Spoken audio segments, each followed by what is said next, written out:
조지 오웰의 동물농장, 다들 한 번쯤 들어보셨죠? 이게 1945년에 나온 소설인데, 와, 어떻게 지금까지도 우리 사회와 권력의 본질을 이렇게 날카롭게 꿰뚫어 볼 수 있는지 오늘 그 핵심을 한번 제대로 파헤쳐 보겠습니다. 자, 이 문장 정말 유명하죠? 모든 동물은 평등하다. 그러나 어떤 동물은 다른 동물보다 더 평등하다. 아니, 이게 무슨 말일까요? 완전 모순적이잖아요. 바로 이 한 문장이요, 이 소설 전체를 관통하는 그야말로 심장 같은 메시지입니다. 부패한 이상, 그 위선을 완벽하게 꼬집는 거죠.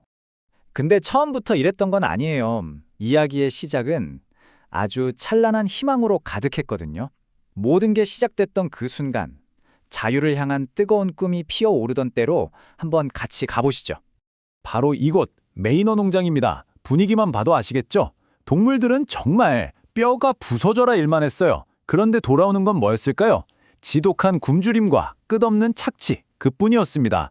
모든 땀의 대가는 오직 인간주인 저 존스 씨 차지가 되었죠. 그러니까 동물들의 삶이 어땠냐면 정말 끔찍했죠. 새벽부터 밤까지 노동은 끝이 없는데 배급은 쥐꼬리만 하고, 이건 뭐 완전히 인간의 이익만을 위해 짜인 시스템이었어요. 이런 구조 속에서 이대로는 못 살겠다는 생각, 그 변화를 향한 갈망이 마치 들불처럼 번져나가는 건 너무나 당연한 일이었겠죠? 바로 그때였습니다. 늙고 아주 지혜로운 돼지 메이저 영감이 동물들을 몰래 불러 모아요. 그리고 정말 열정적으로 연설을 합니다. 더 이상 인간에게 착취당하지 말자. 우리 동물을 위한 세상을 만들자. 이렇게요. 이 연설이 바로 모든 혁명의 씨앗이 됩니다. 그리고 그 씨앗은 마침내 싹을 틔웁니다. 꿈이 현실이 되는 바로 그 순간 동물들의 반란이 시작된 거죠. 결국 굶주림을 참다 동물들이 폭발하고 맙니다. 모두가 하나로 똘똘 뭉쳐서 인간들을 농장에서 몰아내버리죠. 와, 이건 정말 역사적인 순간이에요. 태어나서 처음으로 자신들의 운명을 스스로의 손에 쥐게 된 그야말로 벅찬 순간이었죠. 자, 자유를 얻은 동물들이 가장 먼저 한 일이 뭘까요? 바로 농장 이름을 바꾸는 거였습니다. 메이너 농장이라는 이름은 지워버리고 동물농장으로. 이게 그냥 간판만 바꿔단 게 아니에요. 우리는 이제 과거의 억압과는 끝이다. 완전히 새로운 시대를 열겠다고 선포하는 아주 중요한 상징적인 행동이었던 거죠.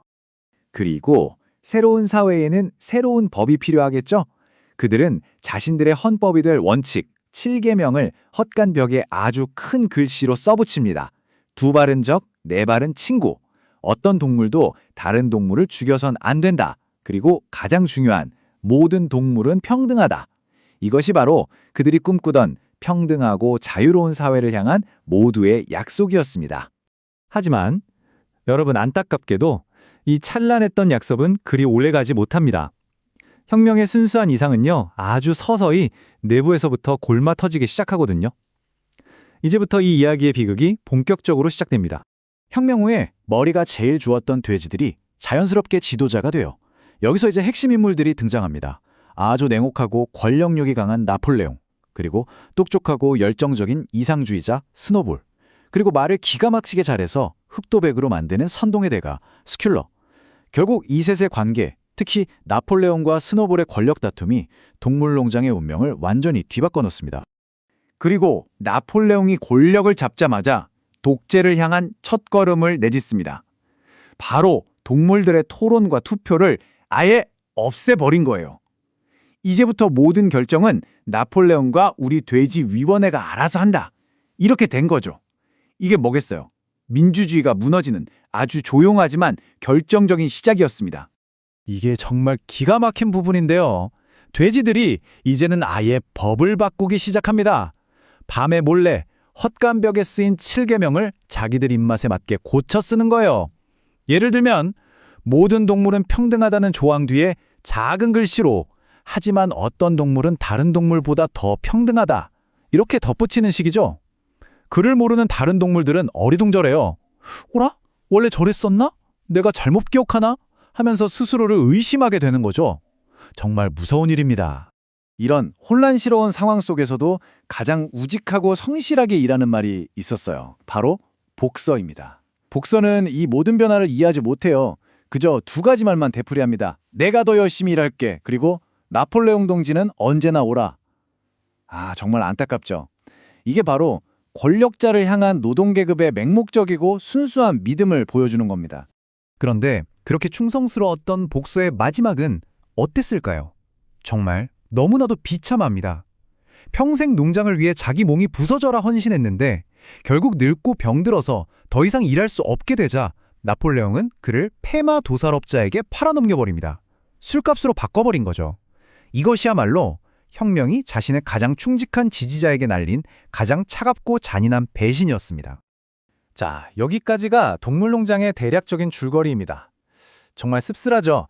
그럼 이제부터는 이 이야기가 왜 그렇게 위대한 작품으로 평가받는지, 이 안에 숨겨진 현실 세계의 의미와 시대를 관통하는 교훈은 무엇인지 한번 깊이 들여다보겠습니다.